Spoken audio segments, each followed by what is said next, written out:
આપણી વચ્ચે ઉપસ્થિત બનાસકાંઠાના સાંસદ અને બનાસના બુન જ્ઞાનીબુનને વિનંતી કરીશ કે આવે અને પોતાનું વક્તવ્ય રજૂ કરે. જ્ઞાનીબેન, બધા શાંતિથી ત્યાં જે પોસ્ટર બેનર વાળા છે ત્યાં જ બેસી જાય. હમણાં બોલાવીએ, અત્યારે ત્યાં સ્થાન ગ્રહણ કરો. જમણી બાજુ ઉભેલા મિત્રોની વિનંતી, વિટામિન ડી લઈ લીધું તડકામાં તો અંદર મંચમાં આવી જાઓ પ્લીઝ.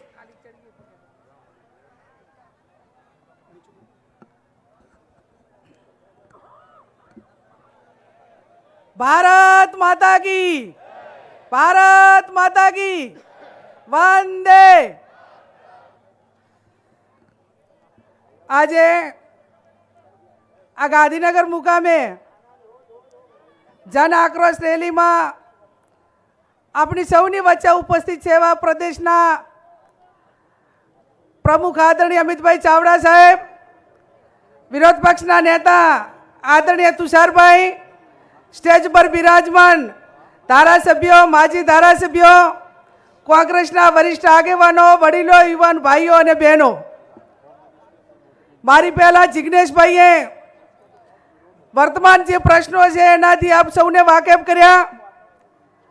જન આક્રોશ રેલીની શરૂઆત એ બનાસકાંઠાથી શરૂઆત થઈને 5000 કિલોમીટર સમગ્ર ગુજરાતમાં પરિભ્રમણ કરીને ગુજરાતના વિવિધ વિસ્તારોમાં લોકોના પ્રશ્નોને વાચા આપીને એમની રજૂઆતો સાંભળીને લોકોએ નિર્ભય રીતે પોતપોતાના વિસ્તારની જે સમસ્યાઓ હતી એ કોંગ્રેસ પાર્ટીના આગેવાનો સમક્ષ એમણે ખુલ્લા દિલે વાત કરી, એમણે અવાજ ઉપાડવા માટેનો મોકો મળ્યો. ગામડે ગામડે જઈને કોંગ્રેસના કાર્યકરોએ જે વિસ્તારના પ્રશ્નો એ વહીવટી તંત્ર સામે હતા એ તમામ પ્રશ્નો પોલીસ તંત્રના હોય, મહેસૂલના હોય, ખેડૂતોના હોય, મહિલાઓના હોય, યુવાનોને રોજગારી માટેની વાત હોય, આ તમામ સમસ્યાઓ કોંગ્રેસ પાર્ટી સુધી પહોંચાડી છે. ત્યારે આજે ગુજરાત વિધાનસભાનું સત્ર ચાલુ થઈ રહ્યું છે. ભાઈ જિગ્નેશભાઈએ કીધું કે ભાઈ તમને શેનો ડર છે જેથી કરીને તમારે અમેરિકા સામે ઝૂકીને જે અમેરિકા નક્કી કરે એ ડીલ કરવી પડે છે. અને આ લોકો એટલા ભાઈએ કીધું એ પ્રમાણે કાયર છે કે દેશના વડાપ્રધાન રાહુલજીએ એક ચેલેન્જ કરી કે આ દેશના વડાપ્રધાન એ રાષ્ટ્રપતિના ઉદ્બોધનનો જવાબ આપવા લોકસભામાં નહીં આવે. 11 વાગે ચેલેન્જ કરી અને 5 વાગ્યા સુધી આ દેશના વડાપ્રધાન એક ચેલેન્જની સામે લોકસભા ગૃહની અંદર આવી શક્યા નથી. આ દેશની સમસ્યાઓ હોય, રાજ્યની સમસ્યાઓ હોય, અતિવૃષ્ટિની વાત કરીએ તો ખેડૂતો પાસે ફોર્મ ભરાવ્યા, દરેકને 40,000 રૂપિયા આપવામાં આવશે એ રીતની જાહેરાત કરી, મોટા મોટા પેકેજ જાહેરાત કરી, પણ આજ સુધી કોઈ ખેડૂતોને અતિવૃષ્ટિનું નુકસાનનું વળતર આપવામાં આવ્યું નથી. મહિલાઓ સામેના અત્યાચારો હોય, મહિલાઓ સામેના કેસો માટેના એની રજૂઆતો હોય તો એ પણ પોલીસ તંત્ર બિલકુલ સાંભળતું નથી. થરાદભાઈ રજૂઆતો આવી કે ભાઈ આ રાજ્યની અંદર કોઈ ખેડૂતોને યુરિયા ખાતર લેવું હોય તો લાઈનમાં ઊભું રહેવું પડે, પણ જો દારૂ મેળવવું હોય કે ડ્રગ્સ તો જાતા હોય ત્યાં તમને હોમ ડિલિવરી મળી જાય. આ ગુજરાતની દશા છે. હમણાં ગઈકાલે સમાચારમાં હતું કે રાજ્યમાં છેલ્લા 1 વર્ષમાં 500 કરોડનો દારૂ પકડાયો.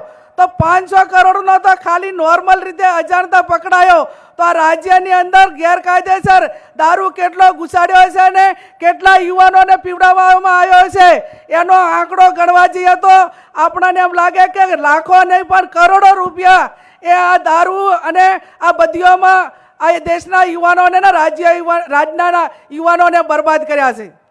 મેડિકલ નશો હોય, ડ્રગ્સ હોય, દારૂ હોય, નશાની ગોળીઓ હોય, આ તમામ પ્રકારનો નશો એ ખુલ્લેઆમ માર્કેટમાં કોઈ પણ પ્રકારના ભય વગર ખુલ્લેઆમ વેચાણ કરવામાં આવે છે.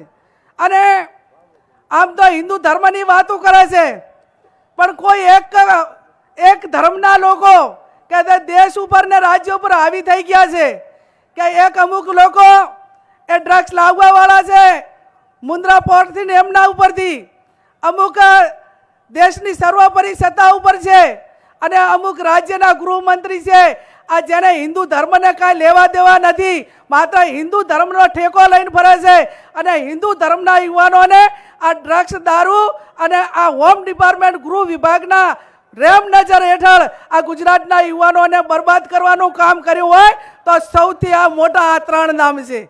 અને કયા 3 નામ છે તમને ખબર છે કે એક મોટો કારોબાર છે, એક દેશનો એક આખું જે હોમ ડિપાર્ટમેન્ટ કહેવાય એનો વડો છે અને એક આ રાજ્યનો વડો છે. જિજ્ઞેશભાઈ કહે છે કે એમની ડિગ્રી પણ ભારે છે.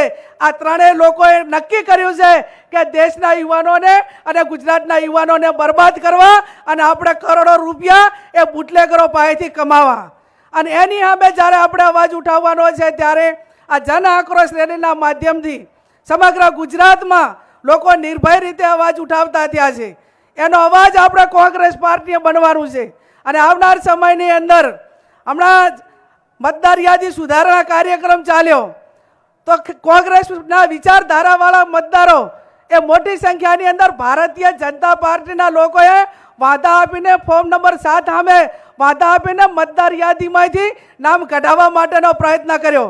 અને આ તમે ડબલ એન્જિનની સરકાર છો, 30 વર્ષથી રાજ કરો છો, તમે એવું કહો છો કે અમે લોકોની સુખાકારી માટે ઘણું કામ કર્યું છે, તો તમારી હિંમત એ લોકશાહી ઢબે ચૂંટણી લડવાની નથી. શા માટે મતદાર યાદીમાંથી નામ કઢાવીને લોકોનો મતાધિકાર છીનવવા માટેના પ્રયત્નો કરો છો? અને જ્યારે એના ઉપરથી નક્કી કરો કે જે મતદાર ગામની અંદર આયા છે એનું નામ નજરની સમક્ષ, આપણી નજરની સમક્ષ કાઢવા માટેના પ્રયત્નો થતા હોય તો આ ચૂંટણીની અંદર એ કેટલા ગોટાળા કરતા હશે ને એનું એનાલિસિસ અને એનું અવલોકન ને એના નીચે સુધી આવનાર સમયની અંદર કોંગ્રેસ પાર્ટીએ જવાનું છે. અને જવાનું છે ત્યારે એક ટીમ તરીકે આવનાર સમયની અંદર સાથે મળીને કામ કરીએ. ગામડે ગામડે જ્યાં પણ અન્યાય થયા ત્યાં કોંગ્રેસનો આગેવાન એ અન્યાયથી દયનીય થતો હોય એના પ્રોટેક્શનમાં કોંગ્રેસનો કાર્યકર એની લડત લડે. અને આ લોકો મેં અગાઉ કીધું એમ કે તમે તાકાતથી લડશો ને તો આમના જેટલું કોઈ કાયર નથી.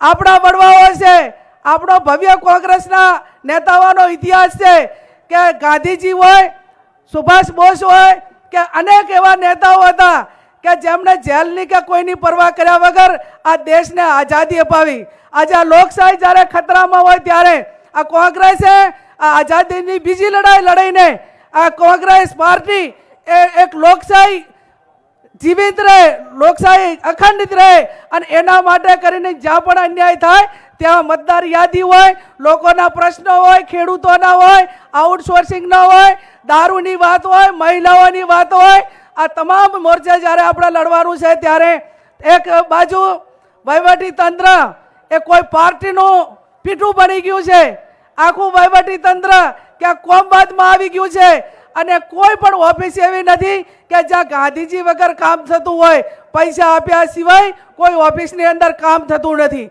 અને આ સમયમાંથી ગુજરાત જ્યારે પસાર થઈ રહ્યું હોય ત્યારે આપણી કોંગ્રેસ પાર્ટી તરીકેની જે જવાબદારી છે એ કોંગ્રેસના આગેવાનો નિભાવી રહ્યા છે.